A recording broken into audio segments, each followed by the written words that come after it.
Bien ancrée en Pays de la Loire, c'est depuis 1973 désormais que l'association OPAS, Office pour la promotion de l'action sanitaire et sociale, agit en faveur de la santé. Gestionnaire de 2 centres de santé, l'un à Sion-les-Mines, l'autre à Rouget, c'est sur pas moins de 11 communes que l'association étend son champ d'action.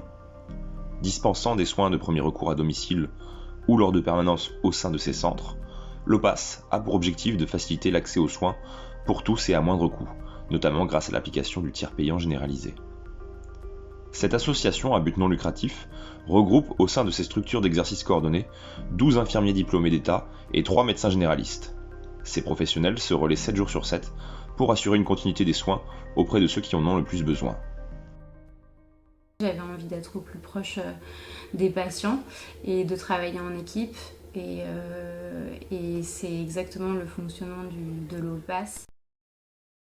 Pour moi, par rapport à une activité en libéral, par exemple, ça me permet de mettre en place de la prévention. Par exemple, l'éducation thérapeutique, on va pouvoir mettre en place dans un centre de santé, qu'on n'aurait pas forcément fait aussi facilement tout seul en libéral ou même dans un cabinet de groupe en libéral.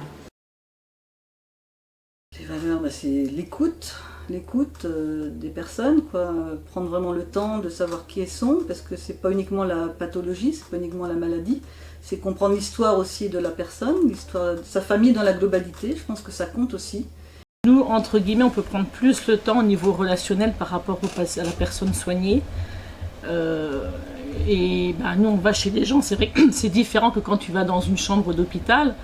Là, les gens sont plus... Puis, quelquefois, ils ont que nous comme visite dans la journée.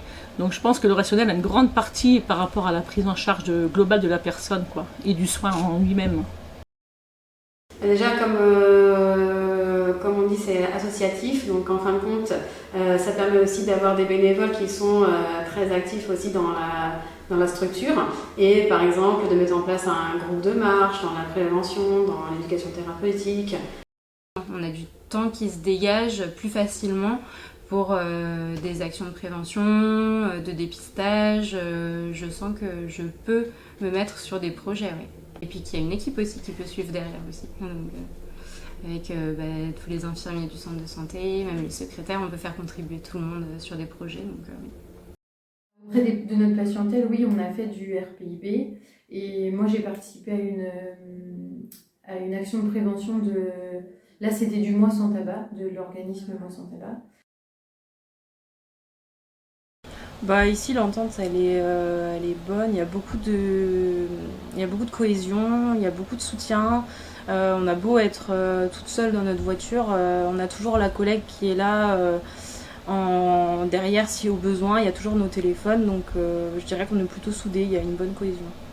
Alors avec les médecins par exemple, c'est vrai que on y voit un avantage depuis qu'on les a parce que donc elles sont à proximité. Donc elles sont plus facilement abordables quand on a des questions par rapport aux patients qu'on a en commun sur les prises en charge. Donc sur l'évolution de leur pathologie, si on veut des prescriptions, si on veut des conseils, c'est vraiment bien de les avoir. Ça serait bien qu'on ait effectivement, si on avait un médecin avec nous, moi je me disais peut-être une IPA, ça serait peut-être pas mal sur le secteur rural. Ça marche, je pense, c'est en train de se mettre en route, mais une IPA ça serait bien, ou un médecin.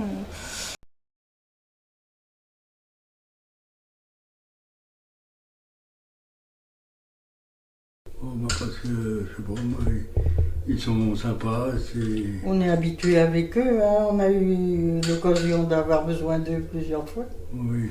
Alors bon, on continue. Quand on est bien avec des gens, on reste. Hein. Alors tout simplement, j'habite à 10 km d'ici et on n'a plus de médecin traitant. Donc j'ai appris qu'ici à Sion-les-Mines, il y avait des jeunes médecins qui s'installaient. Donc je me suis dit, je vais bien voir un jeune médecin. C'est bien qu'il y a quand même un centre de soins à Rouget. Hein. Autrement, il faudrait aller où? À l'hôpital à Châteaubriand.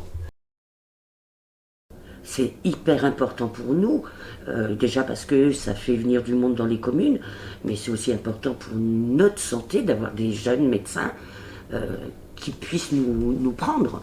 Parce que on n'est pas encore dans un désert médical, mais si elle n'était pas là, ça serait le cas.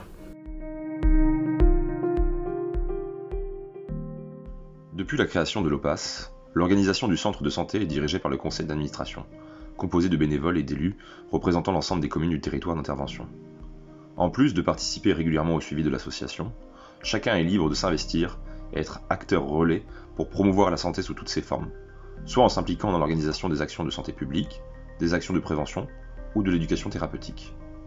Plusieurs thèmes sont en cours de réflexion. L'équipe de l'OPAS, professionnels de la santé et bénévoles, souhaite par exemple promouvoir les bienfaits du sport pour la santé.